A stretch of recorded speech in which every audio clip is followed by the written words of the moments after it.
Onur Aydın. Kafa sallar, çeki harman, olacak bitecek anlamadan.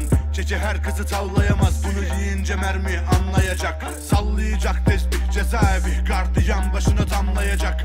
Olan olmuş artık ağlayacak, yanında kimse de kalmayacak. Bu nasıl kafa, herkes arman, odamız duman, sonumuz boktan. Leyla'yım çok güzel kafam, bellayım takılma peşime. İsmail sana değil lafım, İsrail'ine yaptı oyunlar. Yalanım yok beladayım, sakin ol dardayım.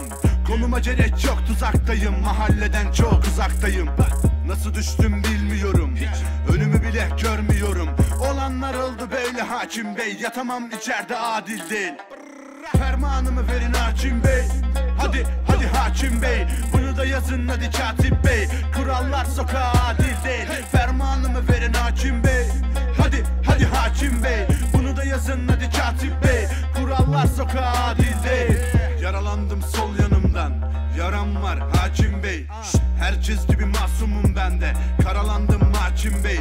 Tabancamı unutmuşum helada, anlarsın başım belada.